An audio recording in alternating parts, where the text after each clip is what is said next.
Jeder, der schon mal in die Feriendestination Arosa mit dem Auto gefahren ist, der kennt die 76 Kurven, die auch im Mittelpunkt der Arosa Classic Car stehen.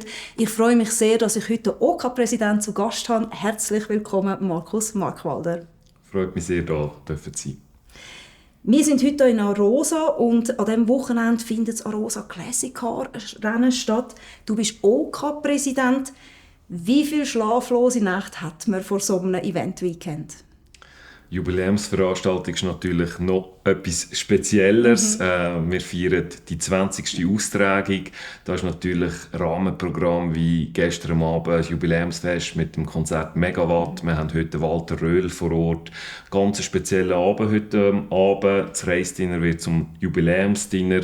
Ich glaube, da ist 1-2 schlaflose Nächte mehr drin als bei einer normalen Veranstaltung. Aber das OK ist sehr erfahren und so haltet sich das Ganze auch ein bisschen im Rahmen.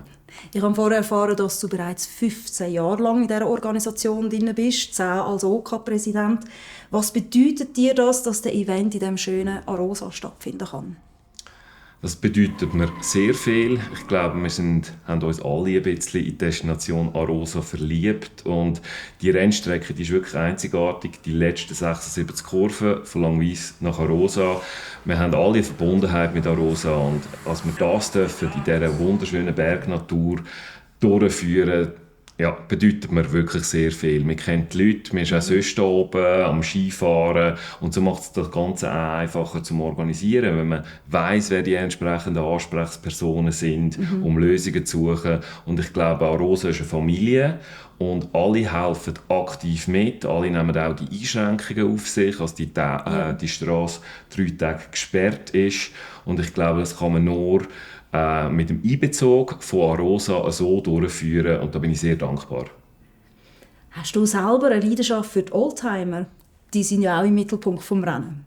Also ich glaube, das ist der Mittelpunkt des Rennen. Wir haben 180 schöne Oldtimer vor Ort und ich glaube, die Leidenschaft ist immer mehr gewachsen. Also ich besitze jetzt noch keinen, aber je älter als ich auch werde, desto mehr ist das dann auch ein Thema. Du bist quasi permanent mit einem Oldtimer unterwegs. Genau. Ich habe es erwähnt, du bist schon einige Jahre dabei. Was war bisher das verrückteste oder besonderste Erlebnis, das du mit dem Arosa Classic Car erleben hast dürfen?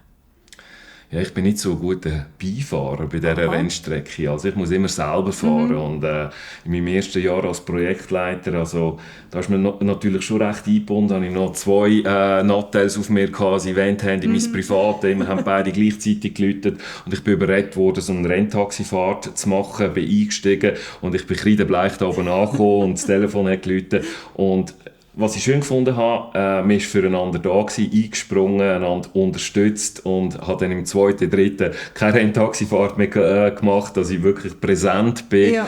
Aber ich glaube, das ist ein Erlebnis, das mir geblieben ist, aber auch ein lehrreiches, das ich daraus gelernt habe, vielleicht am Anfang, bis ich alles organisiert habe, nicht in ein Renntaxi reinzugehen, aber ich glaube...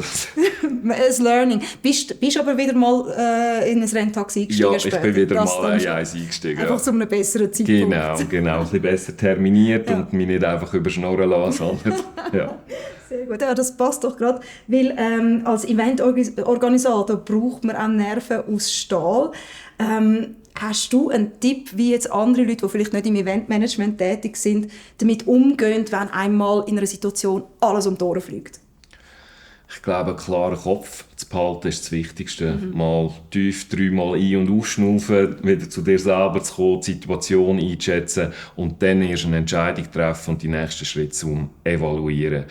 Eventmanagement, da geht es drunter und drüber, speziell bei so einem grossen Anlass. Ich glaube, auf die Mithilfe von anderen können zu zählen dürfen, das ist sehr wichtig, aber dann einfach wirklich rational die richtigen Entscheidungen zu treffen und nicht aus der Emotion heraus.